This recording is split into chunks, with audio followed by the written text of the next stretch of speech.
മാറാകട്ടെ. അതല്ലയോ അള്ളാഹുവിന്റെ വിശുദ്ധമായ ഖുർആനിലൂടെ അള്ളാഹു സുബ്ഹാനഹു വ തആല പറഞ്ഞത് അയൽവാസികളോടുള്ള കടമകൾ മനസ്സിലാക്കാൻ വിശുദ്ധമായ ഖുർആനിലെ സൂറത്തു നിസാ 36-ാമത്തെ ആയത്ത് നാം ഒന്ന് പരിശോധിച്ച് നോക്കിയാൽ കാണാം.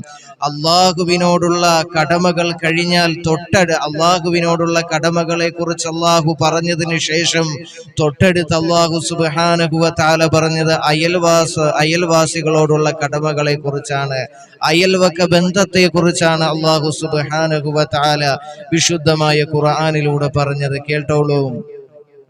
വജാരിദിൽ ഖുർബാ വൽ ജാരിൽ ജുനുബ്. അള്ളാഹുവിന്റെ വിശുദ്ധമായ ഖുർആൻ.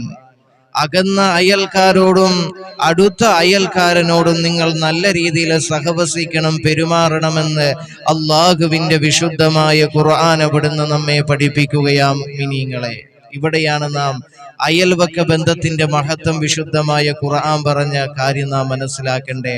അതിന്റെ ഗൗരവം, അവരോടുള്ള കടമയുടെ ഗൗരവം നാം എത്രയാണെന്ന് മനസ്സിലാക്കേണ്ടത്. അള്ളാഹു മനസ്സിലാക്കാൻ തൗഫീഖ് തരട്ടെ.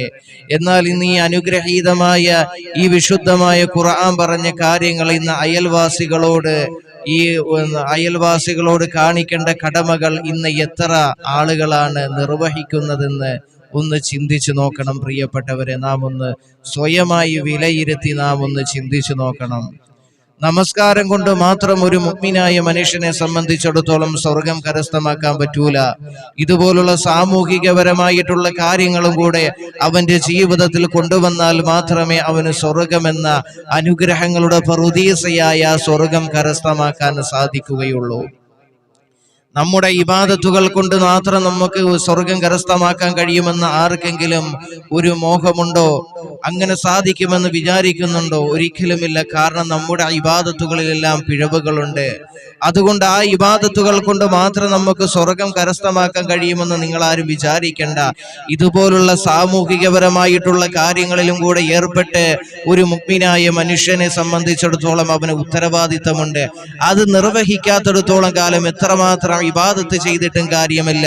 അയൽവാസികളോടുള്ള കടമകൾ, കുടുംബക്കാരോടുള്ള കടമകള് ഒരു സമൂഹത്തിന്, ഒരു മുഅ്മിനായ മനുഷ്യനെ സംബന്ധിച്ചിടത്തോളം അവനൊരു കടമയുണ്ട്. അത് നിർവഹിക്കാത്തിടത്തോളം കാലം നീ ഒരിക്കലും സ്വർഗത്തിൽ കടക്കാൻ നിനക്ക് സാധിക്കുകയില്ല. അള്ളാഹു മനസ്സിലാക്കാൻ തൗഫീഖ് തന്ന് അനുഗ്രഹിക്കുമാറാകട്ടെ. അതല്ലയോ അള്ളാഹുവിന്റെ പ്രവാചകൻ സല്ലല്ലാഹു അലൈഹി വസല്ലമ തങ്ങൾ പറഞ്ഞത് എങ്ങനെ? മൻ കാന യുഅ്മിനു ബില്ലാഹി വൽ യൗമിൽ ആഖിരി